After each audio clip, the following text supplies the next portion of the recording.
Starsquad, Momokeas here, and today we're going to be gushing or crushing over a game we tried to beat on stream a while back called Have a Nice Death. This game was released March 22nd of 2023 and was developed by Magic Design Studios and published by Gearbox Publishing.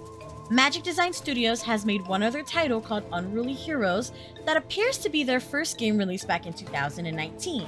And if Gearbox Publishing sounds familiar to you, then you will know of the other games they have published, such as We Happy Few, Hello Neighbor, Subnautica, Astroneer, and even Fortnite. Spoiler warning, in the event I accidentally spoil anything for my fellow Star Warriors, and without further ado, on with the show! So, in this roguelike adventure game, you play as Death himself. The story goes that you spend your years reaping souls to the point where you don't want to do it anymore. So you create sorrows and have them reap the souls for you. But they get out of hand, start doing their own thing, which in turn causes more work for you in the long run, and you have to get them back in line by kicking their asses. I love the design of this game. Each level was unique and really tied into the theme of each sorrow. There was the Hall of Eternity, the Industrial Pollution Department, Toxic Food Processing Department, Addictions Department, Modern Warfare Department, and Natural Disasters. There was one more that I wasn't able to get to because I couldn't beat the game, and a secret one which requires a lot of work to unlock. Each sorrow was unique to their stage, and I appreciate that attention to detail in every character design all the way down to their mannerisms.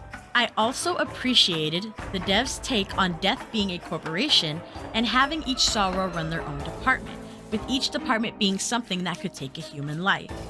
Each floor you travel was RNG based, but you can choose the path you still wanted to take. There were rooms that would give you health, curses, which can help or hinder you, weapons, spells, or money. There were also challenge rooms. Usually these were a race to the end while avoiding damage. Mini-boss rooms, known as Thanagers, who can prove almost as challenging as fighting any sorrow. Break rooms, which you unlock later in the game, but they do allow you to heal and literally breathe. And finally, the upgrade room and the shop. Both are super important to any run as they allow you to either buy or upgrade your builds to better get you to the end of the game. The controls of this game aren't hard to grasp, but they do take some getting used to. I found myself accidentally healing when I meant to attack. You get a weapon to start your run, and then you have 2 additional slots for either another weapon or spells. If you get a good build, you can continuously combo your way through the game. Some spells are more overpowered than others, and you can tell their rarity via their color. Remember though, all that glitters isn't gold, because some of the strongest builds I was able to make used some of the most common spells or weapons.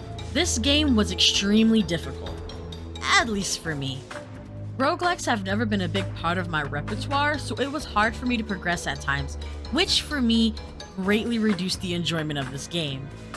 If you are new to roguelikes and would like to hone your skills, this game is a fantastic jumping point.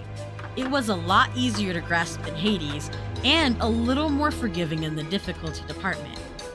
It is still a difficult game, but if it is something you are willing to work towards and you would like to grow in, this game does allow for more progression through leveling, which can unlock perks and upgrades that will better help you through this game.